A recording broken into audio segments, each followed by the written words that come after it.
Welcome to another instalment of our case of the Scarlet Jacket. I'm Phil Aitken, I'm the Education Officer here at Dubbo Regional Council, and I'm with Simone Taylor, who is our Local Histories Officer, again with the Dubbo Regional Council. So we've been looking into the authenticity of this jacket and some of the things the clues that tell us what it may or may not be, and we've been researching this and just really trying to push this as far as we can.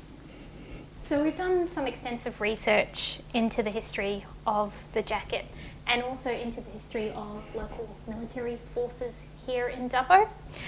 What we found is that it is probably an original 19th century New South Wales military jacket, but it's probably not a jacket worn by the men who left Australia as part of the Sudan contingent in 1885. The reasons we've come to that conclusion are several.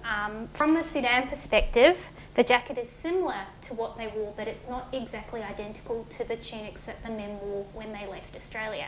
In fact, they had special jackets made, or special uniforms made, for them to travel across to the Sudan in. Once they arrived in the Sudan, they actually got new uniforms that were made of khaki, which was what the British forces were using. With these buttons, they're pre-Federation, so they're prior to 1901, and we know that there were a number of manufacturers both here in Australia and in the United Kingdom that were making buttons for the New South Wales infantry. And these particular ones are made at the Sydney button manufacturers, set up in about 1881. As they're brass buttons, they are indicative of a permanent military force with the New South Wales military forces. Unfortunately, we don't know what force they were from or when they were exactly made between 1885 and 1901. Another interesting fact that we uncovered during our research is that Dubbo had a volunteer military force, but it wasn't established until early in 1886. And this is after, of course, the Sudan contingent left Australia and came back again. A number of people have written into us, which is fantastic, after we did the first instalment of the case of the Scarlet Jacket, and mentioned that when they had a look online, they did find a few men who had a link between Dubbo and the Sudan. I found them as well. There were a few men who seemed to have come back from the Sudan and come to Dubbo. Some of them may have lived here for a while, but there's no evidence that any of them left from Dubbo to take part in the Sudan contingent. And unfortunately, the little information I was able to find, I wasn't able to confirm much more about these men, other than at some point there were about 4 men in Dubbo that had a link to the Sudan.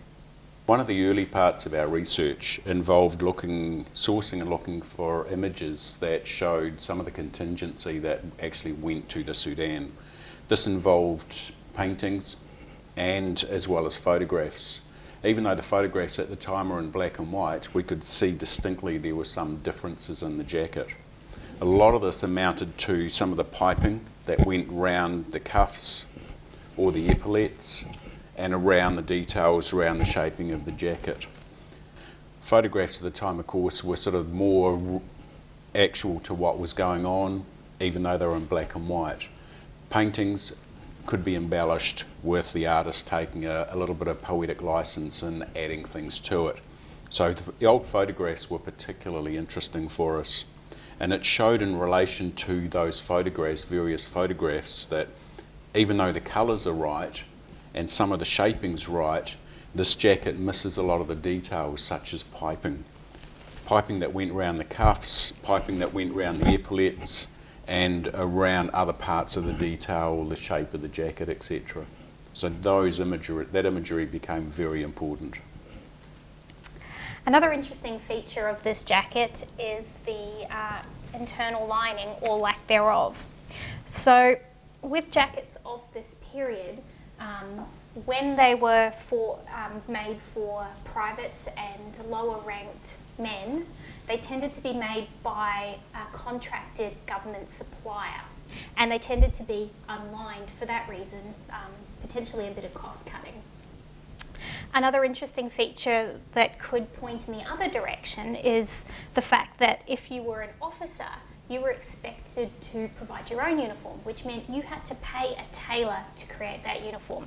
This could also explain why there's variation in the detailing in some military jackets from this period, because potentially the officer didn't have a lot of money to pay for his uniform, or possibly the tailor didn't have the skills to do all the detailing that was required.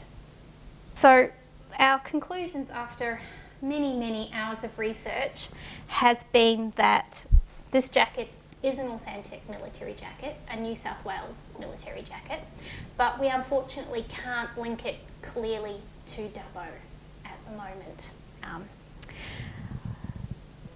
Because of this, we've decided that it will come off permanent display at the end of the year. So we'll have it on display for those of you who would like to have a look at it for the next few months, and then it will come off permanent display, and we will reuse that cabinet to tell Dubbo's story that hasn't been told.